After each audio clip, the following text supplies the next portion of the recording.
जोड़ी पानी जुगपद धरो, चूक से रक्षा कीजिए,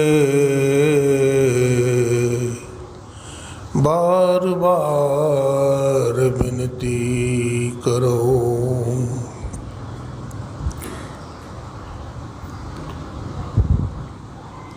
बोलिए प्रेम से श्री सद्गुरु महाराज की।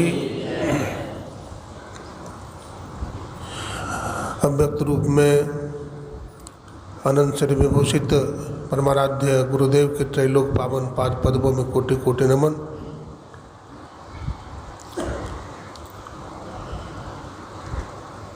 गुरुदेव के मानस पुत्र पूज्यपाद गुरु सभी भगीरथ दास जी महाराज के चरण कमलों में कोटि कोटि नमन। तीर्थों को भी पावन करने वाले बुद्ध मंगलमय साधु समाज, सत्संग प्रेमी सज्जनों, भक्तिमती माताओं एवं बहनों, सत्संग की ज्ञान गंगा में गोता लगाते हुए सभी गुरु भक्तों का मैं हार्दिक अभिनंदन करता हूँ। सबको नमन करता हूँ, सबको प्रणाम करता हूँ।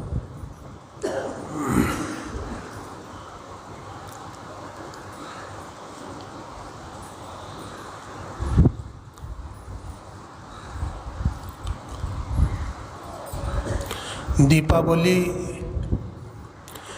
में हम लोग दिया जलाते हैं।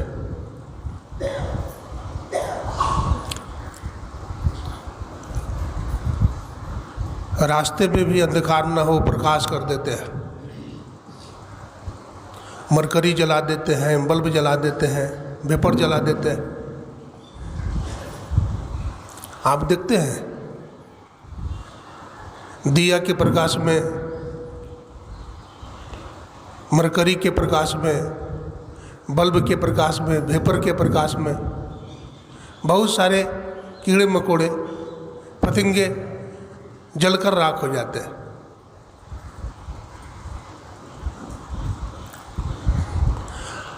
हमारे देश भारतवर्ष से ही जगजीत चंद्र बसु लंदन गए थे।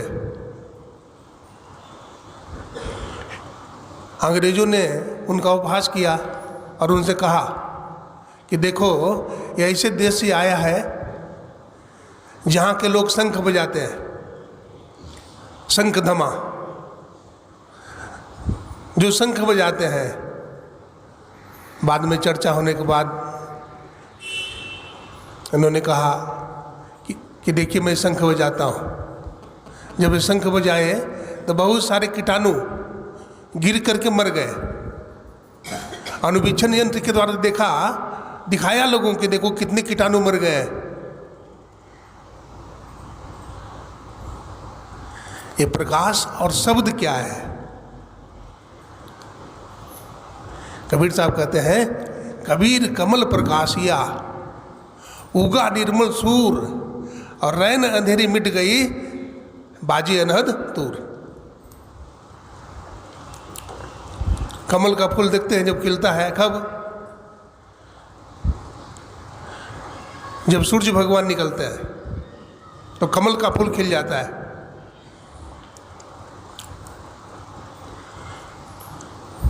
और सूर्य भगवान जब निकलते हैं तो अंधेरी रात समाप्त हो जाती है, प्रकाश हो जाता है। एक आदमी ने जिज्ञासा किया कि महाराज, कबीर साहब ऐसा क्यों कहा कि कबीर कमल प्रकाशिया उगा निर्मल सूर? निर्मल सूर क्यों कहा? सीधे कह देते कबीर कमल प्रकाशिया उगा सूर। तो निर्मल सूर कहने का अभिप्राय क्या है? तो कबीर साहब ने कहा, निर्मल सूर का मतलब अंदर का सूर्य है। निर्मल सूर का मतलब क्या है? देखिए, बाहर में हम लोग छठ पूजा करते हैं, सूर्य भगवान को अर्घ्य देते हैं, तो हमारे मन का विकार दूर होता है। मन का विकार कभी दूर होता है? कभी नहीं होता। हमारा मन का विकार कब दूर होगा? जब निर्मल सूर्य उग जाएगा। हमारे गुरुदेव पदावली में लिखते हैं, गुरु ज्ञान सूर्य रूप, उनकी ज्योति अनूप, उनके नासे तमकूप भजो साध गुरुए। गुरु खोले तिल द्वार, हो ब्रह्मांड में पैसार, लखिए ज्योति अपार, भजो सद्गुरु। दे सूरत शब्द भेद, मिटा देते भवखेद, करिए गुरु की उम्मीद, भजो सद्गुरु। बाइबल में भी आया है, प्रकाश और शब्द की चर्चा वेद में भी है। तमसो माँ ज्योतिर्गमया, असदो माँ सद्गमया, मृत्यु माँ अमृतगमया। वेद भगवान कहते हैं हमें अंधकार से प्रकाश की ओर ले जा, मृत्यु से अमरता की ओर ले जा।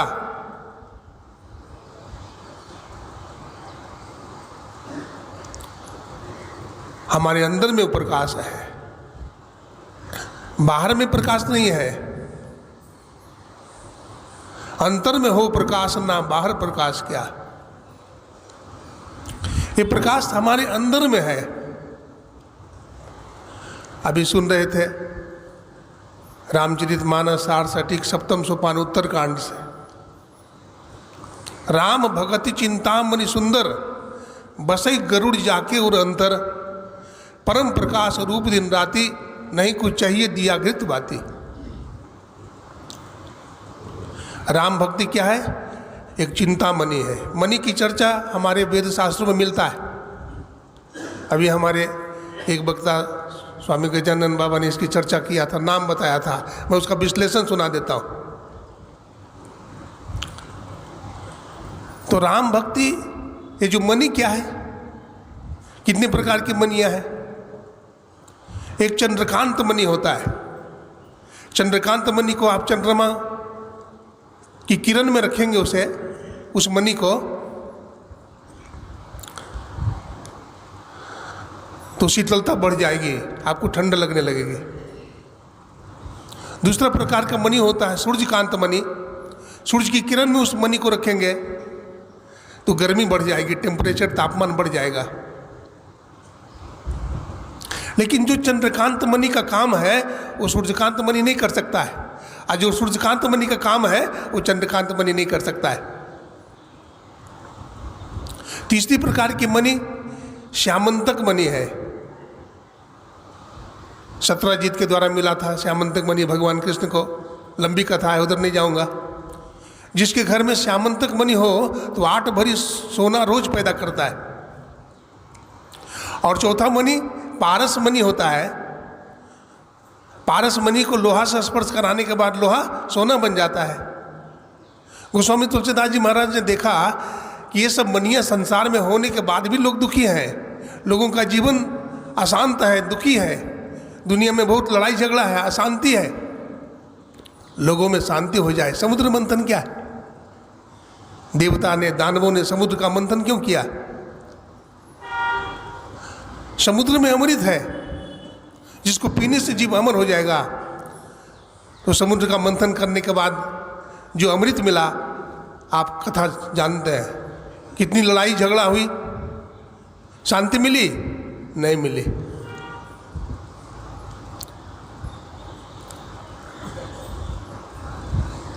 वो कौन सा मणि है,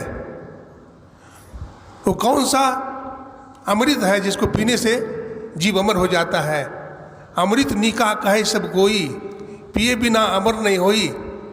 सब अमृत बातन की बात, अमृत है संतन के पास, दरिया अमृत नान अनंत, जाके पी पी अमर भय संत। वो संतों के पास वो अमृत है जिस अमृत के माध्यम से सदगुरु जीव को नाम दान देते हैं, दीक्षा देते हैं। दीक्षा का मतलब क्या होता है? दीक्षा का मतलब जानते हैं? दीयते अत्यंतम ज्ञानमिति दी और क्षयंती पापानी इति क्षय। सदगुरु जो दीक्षा देते हैं उससे पापों का क्षय होता है। हम जो नाम जपते हैं उससे पापों का नाश होता है। हम जो ध्यान करते हैं उससे पापों का नाश होता है। ध्यान करने से बड़ा लाभ होता है, और ध्यान करने से ही हमारे अंदर में, जब हम सूक्ष्म ध्यान करते हैं, बिंदु ध्यान करते हैं, जिसको दृष्टि साधन कहते हैं, तब हमें दिव्य दृष्टि प्राप्त होती है। लेकिन दिव्य दृष्टि के माध्यम से भी पूर्ण ज्ञान नहीं होता है, जीवन का पूर्ण कल्याण नहीं होता है। अंत में सार शब्द की दीक्षा लेते हैं, नादानुसंधान की क्रिया करते हैं, उस सार शब्द को पकड़ते हैं, हमारे गुरु महाराज ने सत्संग जो कि चौथे भाग में लिखा, शब्द की डगर पर चढ़े हुए क्या अधोगति संभव नहीं है। शब्द को जो पकड़ लेता है, इसलिए शब्द को कबीर साहब पकड़ने के लिए कहा, शब्द खोज मन बस करे, सहज जोग है ये है, सत्य शब्द निज सार है, यह तो झूठी दे। बाइबल में भी प्रकाश और शब्द की चर्चा है। सेंट जॉन ने पारासिक्स में लिखा, strive to enter in at the strait gate, for wide in the gate and broad in the way that leadeth to destruction and many there be which go in thereat, because strait is the gate and narrow is the way. सकेत फाटक से प्रवेश करो, क्योंकि चौड़ा है वो फाटक और चाकर है वो मार्ग जो हमें संसार की ओर ले जाता है। वो मार्ग सकरा है, वो मार्ग झीना है जो हमें परमात्मा की तरफ ले जाता है। तो वो जो सकरा मार्ग है, इसलिए हमारे गुरु महाराज ने कहा, दो नैन नजर जोड़ के एक नोक बना के अंतर में देख सुन सुन अंतर में खोजना, अंतर में खोजें। अभी रामायण का पाठ हुआ, आप लोग सुने, ज्ञान भक्ति और वैराग्य की चर्चा भी हुई, अभी आप लोग सुने। मर्यादा पुरुषोत्तम भगवान श्री राम आ जाए, खत्म कर रहा हूँ, पूज्यपाद विराजमान है, उनसे सुनेंगे तो विशेष लाभ होगा। मर्यादा पुरुषोत्तम भगवान श्री राम आज 14 वर्ष वनवास के बाद अयोध्या पहुँचे और गुरु वशिष्ठ ने उनको सिंहासन पर आरूढ़ किया, विराजमान किया। ये भगवान राम क्या है? ज्ञान है। भगवान राम क्या है? ज्ञान स्वरूप है। और माता जानकी क्या है? भक्ति है। माता जानकी क्या है? भक्ति। लक्ष्मण जी महाराज क्या है? लक्ष्मण जी महाराज वैराग्य है। और लक्ष्मण जी की धर्मपत्नी कौन है? उर्मिला। उर्मिला जी क्या है?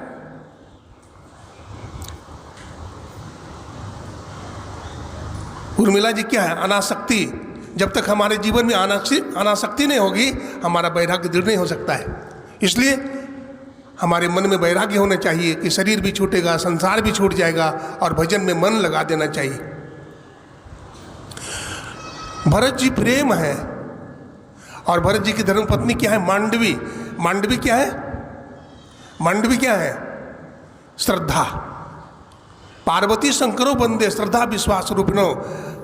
पार्वती मैया श्रद्धा रूप है तो भगवान शिव विश्वास रूप है। अगर पार्वती जी बिंदु है तो भगवान शंकर नाद है।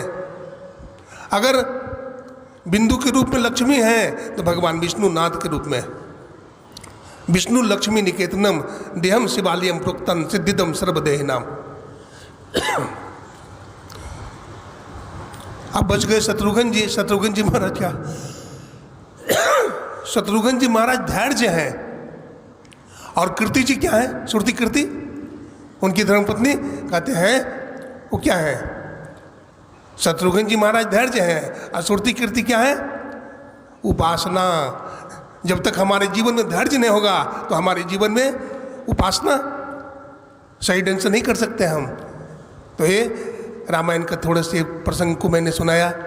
पूज्यपाद के चरणों में नमन करता हुआ आप लोगों का हार्दिक अभिनंदन करता हुआ आप लोगों का शुभ दीपावली हो, मैं गुरु महाराज से प्रार्थना करता हूँ। बोलिए प्रेम से श्री सद्गुरु महाराज की जय।